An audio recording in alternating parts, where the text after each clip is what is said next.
special broadcast live on Moneycontrol with me, Stacey Pereira. And today joining me is our technology and startups editor, Chandra Ranganathan. And we are here to be discussing a very important issue. We've been seeing a lot of headlines related to Byjus of late, be it, the just yesterday when we saw three of their board of directors step down. And soon after that, there was news about Deloitte, which is roped in as the statutory auditor. They too have tendered in their resignation. So both of these news came in at a time when we are already hearing of news where the Edtech startup has dragged one of its lenders in a US court. And of course, we've been seeing a whole host of layoffs that has taken place at Byju. So a lot of different issues that is troubling this startup. Chandra, in fact, let's break down each of these issues and see what's really ailing Byju's actually. Let's go first with the resignations that we've seen yesterday and what does that mean? Of course, there is all talk about there being differences with the founder. Is that the sole reason or what are the other buzz that is coming around, especially to do with the external board of directors now stepping down? Thank you, Stacey. Great to be on your show. Considering all the factors that you mentioned, Byju seems to be in a perfect storm from a multiple stakeholder perspective, be it employees, be it investors, be it lenders, be it vendors, be it its board of directors, be it auditors. So clearly this is also coming at a time when the macro environment is also tough. The sheen is going away from online learning towards offline learning. So a lot of problems to contend with. But, this is an important issue considering Byjus is India's most valued startup, last valued at $22 billion. It's also the world's most valued edtech unicorn. So any impact on Byjus will have a domino effect on the Indian startup ecosystem. It will cause perception issues, which is why a lot of stakeholders are worried. Now, coming to the board resignations we saw yesterday, Moneycontrol reported that 3 of their board members have resigned.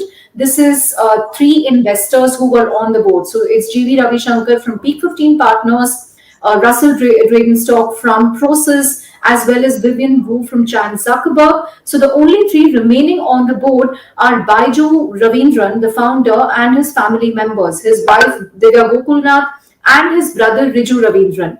Now, Byju, however, maintains that this is speculative, it's not true. From what we understand, these 3 people have today, over the next of a few days, if they are able to reach a middle ground. But why have 3 people resigned together? Is there something deeper? Is there a deeper accounting issue? Is there a deeper operational issue? Now, our sources tell us that, there is no accounting issue per se. There is no, a fraud per se, something that we have been seeing in other startups. These are differences over operations, differences over management. Now, Byju Ravindran is a founder who likes to micromanage, who runs a very tight ship, and he doesn't really involve others in his decision making. So the board members have been trying to tell him that, they have to involve them in decision making, that, they bring some value, he has to take their opinions as well.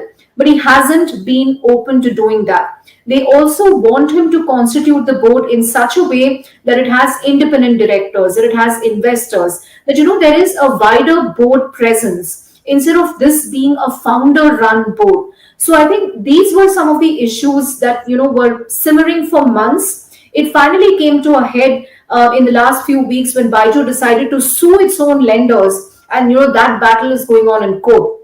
Right. So that's the standoff, Stacey, between the board members and Byju. Right. Also help our viewers understand why was the company under inspection, or, all of these corporate governance lapses when timing couldn't have been worse for them yesterday, because hours after reporting that 3 board members have resigned, their statutory auditor Deloitte too said that they have stepped down, and Deloitte gave a very harsh and strong statement. They said that there was delay in them reporting their financials. They could not start the audit process. They have continuously been asking them for information. They did not get it. Therefore, they have decided to step down as statutory auditor.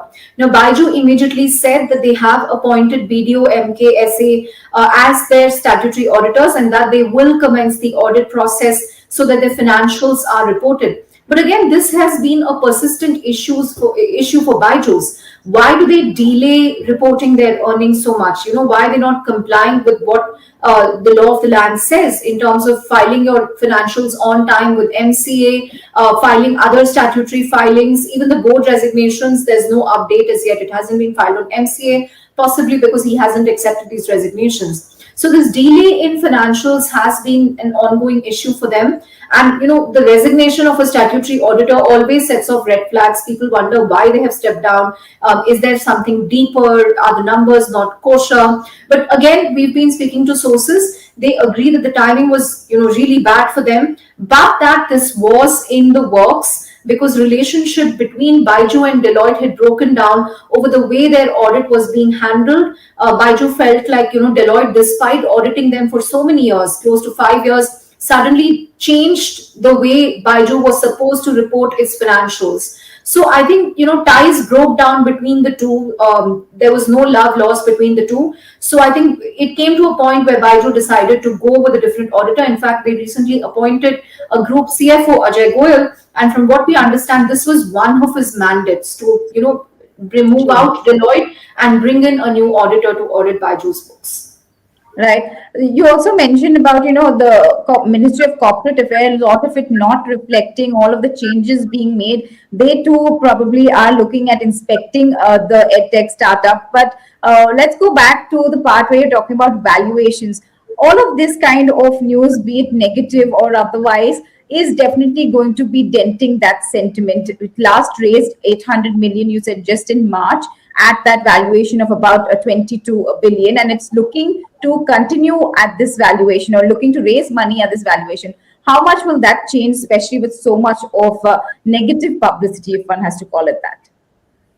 Right. This is coming at a very crucial time for Byjus, because they are actually in the middle of a fundraising round, and they can do without this flood of bad news, because it will certainly spook investors. So just a month ago, they have raised $250 million from Davidson Kempner, but this was, largely debt. It was raised via debentures. But there is a larger 800 million to 1 billion round, which is an equity round, which has been pending.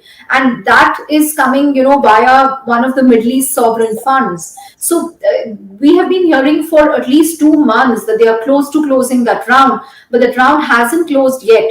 And now you have, a series of bad news. You have the standoff with lenders.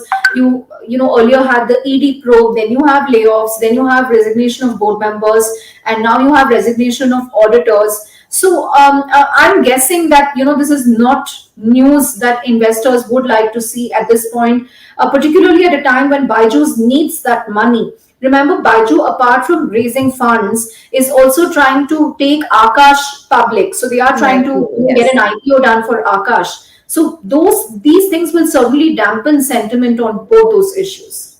Right. Chandra, maybe you want to throw some light on the court cases that are there. What really, where did that standoff really get onto? And we know that there was a suit from the lenders, and then a counter suit by Byjus, where they've gone to accuse the lenders of using high-handedness and predatory tactics. So give us a little background on these court cases. Right. So this has its origins in a loan that Byju took from these lenders. It's called a TLB, or a term loan B, and that was coming up for payment. So they were supposed to close this loan by now. There was expectation, anticipation on whether they would be able to meet the loan payment.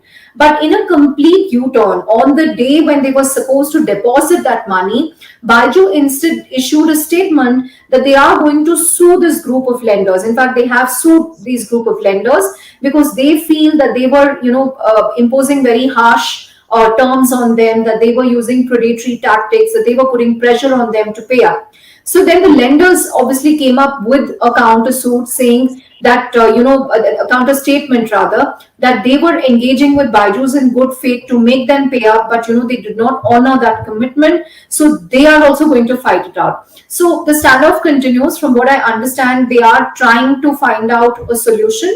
In fact, one source we spoke to yesterday said that there is a delay in financials because Byju wanted to first sort out this entire term loan B issue, reach some sort of settlement with lenders before, commencing the audit process for the financials. So, Right. it is going to be a management bandwidth issue for him because he's.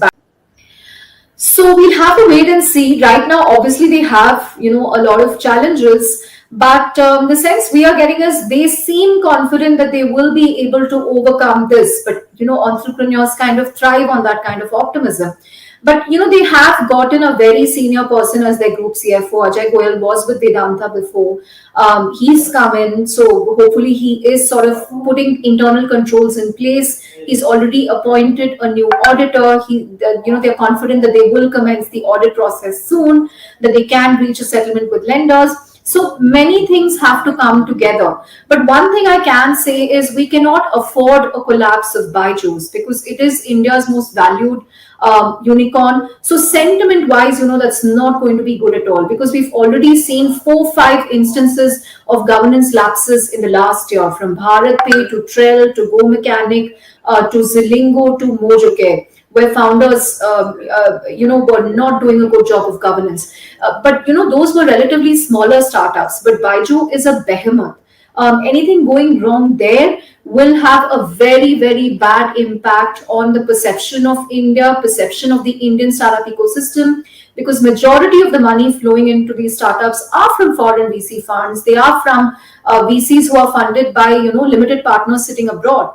So that sentiment, that will be a huge dampener if something goes seriously wrong with them.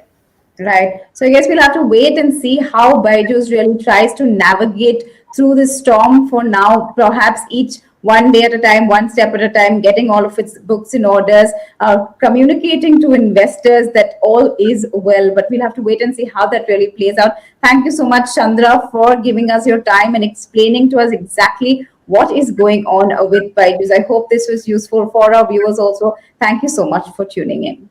Thank you, Stacey. Great being on the show.